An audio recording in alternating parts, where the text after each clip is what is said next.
Terima kasih atas waktu yang diberikan. Saya akan mempresentasikan materi tentang pembelajaran online. Yang pertama, pengertian pembelajaran online.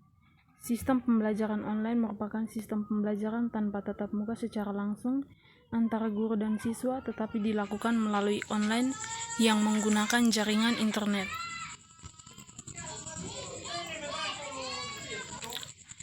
Yang berikutnya, pengertian menurut para ahli. Menurut William, pengertian online learning meliputi aspek perangkat keras berupa seperangkat komputer yang saling berhubungan satu sama lain dan memiliki kemampuan untuk mengirim data baik berupa teks, pesan, grafik, dan lain-lain. Menurut Debak dan Ritlan, pembelajaran online adalah sistem belajar yang terbuka dan tersebar dengan menggunakan perangkat pedagogi yang dimungkinkan melalui internet dan teknologi berbasis jaringan untuk memfasilitasi pembentukan proses belajar dan pengetahuan melalui aksi dan interaksi yang berarti. Yang berikutnya, jenis-jenis media pembelajaran online. Yang pertama, web support learning. Pembelajaran dilakukan secara tatap muka dan didukung dengan menggunakan website yang berisi rangkuman, tujuan pembelajaran, materi pembelajaran, tugas, dan disertai tes singkat. Yang berikutnya, blend or mix model learning. Proses pembelajaran dilaksanakan secara tatap muka dan sebagian lagi dilaksanakan secara online. Yang berikutnya, fully online e-learning format. Semua proses pembelajaran dilakukan secara online, termasuk tatap muka antara pendidik dan peserta didik, yang juga dilakukan secara online. Teknologi telekonferensi biasanya dijadikan pilihan. Yang berikut adalah peran media pembelajaran. Abu Bakar Muhammad dalam Ramayulis berpendapat bahwa kegunaan media pembelajaran itu antara lain: yang pertama, mampu mengatasi kesulitan dan memperjelas materi pembelajaran yang sulit. Yang kedua, mampu mempermudah pemahaman dan menjadikan pelajaran lebih mudah dan menarik. Yang ketiga, merangsang anak untuk bekerja dan menggerakkan naluri kecintaan menelaah dan menimbulkan kemauan keras untuk mempelajari sesuatu. Yang keempat, mampu membentuk kebiasaan, melahirkan pendapat, memperhatikan dan memikirkan suatu pelajaran. Yang kelima, menimbulkan kekuatan perhatian, mempertajam indera, menghalus perasaan, dan cepat belajar.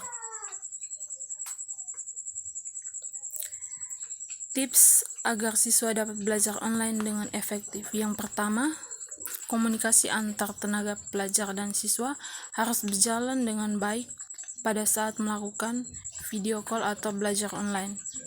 Yang berikutnya, aktif dalam berdiskusi baik dengan tenaga pengajar atau teman-teman. Yang ketiga, manajemen waktu bagi para siswa sangat penting. Meski belajar di rumah, pastikan siswa membuat catatan mana saja tugas yang sudah dikerjakan dan mana tugas yang harus segera kamu selesaikan. Yang berikut metode pembelajaran sistem online. Yang pertama, project-based learning.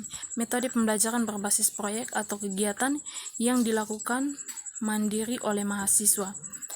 Yang kedua, metode pembelajaran daring. Pembelajaran daring dilakukan dengan memanfaatkan fasilitas yang ada di ruang masing-masing mahasiswa tanpa adanya pertemuan tatap muka secara langsung.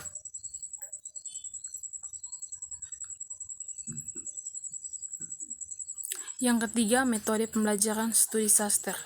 Studi saster adalah model pembelajaran yang dilakukan saat bencana seperti wabah COVID yang sedang melanda bumi saat ini.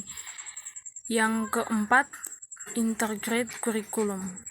Pada integrated curriculum, pembelajaran dilakukan secara terpusat pada satu topik bahasan yang diangkat, berbasis pada proyek tertentu yang melibatkan berbagai mata kuliah. Yang kelima, metode blended learning. Blended learning adalah sebuah metode pembelajaran yang dilakukan dengan cara menggabungkan, mencampurkan, mengkombinasikan sistem pendidikan konvensional dengan sistem pendidikan berbasis digital.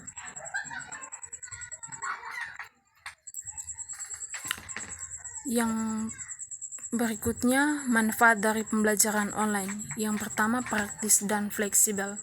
Dari segi kepraktisan dengan online learning, interaksi antara guru dan siswa akan lebih praktis karena tidak harus menempuh perjalanan untuk bertemu. Proses belajar mengajar dapat berlangsung dimanapun selama kondusif dan dapat membantu untuk fokus. Yang kedua, pendekatan yang lebih sesuai. Online learning menggunakan pendekatan teknologi yang sesuai pembelajaran masa kini dibandingkan konservatif belajar di kelas. Metode penyampaian yang digunakan di kelas-kelas online learning juga umumnya sudah merupakan gabungan formal dan informal.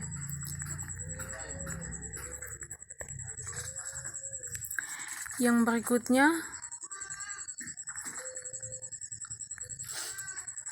yang kelima, waktu dan biaya. Siswa dan guru hanya perlu terhubung dengan layar dan koneksi internet. Yang keenam, mudah didokumentasi dengan adanya media yang memungkinkan siswa untuk merekam dan menyimpan materi yang sudah diberikan dalam bentuk digital, sehingga dapat dengan mudah diakses dan dipelajari kembali di kemudian hari. Yang ketujuh, ramah lingkungan. Memiliki dampak positif bagi lingkungan karena mengurangi konsumsi kertas serta mengurangi sampah yang dihasilkan dari penggunaannya. Yang berikut adalah kekurangan dari pembelajaran online. Yang pertama, keterbatasan akses internet. Yang kedua, berkurangnya interaksi dengan pengajar. Yang ketiga, pemahaman terhadap materi kurang maksimal. Yang keempat, minimnya pengawasan dalam belajar.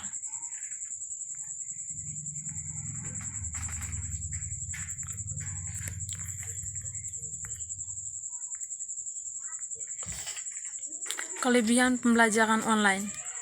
Yang pertama, dapat diakses dengan mudah. Yang kedua, biaya terjangkau. Yang ketiga, waktu belajar fleksibel. Dan yang keempat, wawasan yang luas. Sekian hasil presentasi saya ucapkan terima kasih.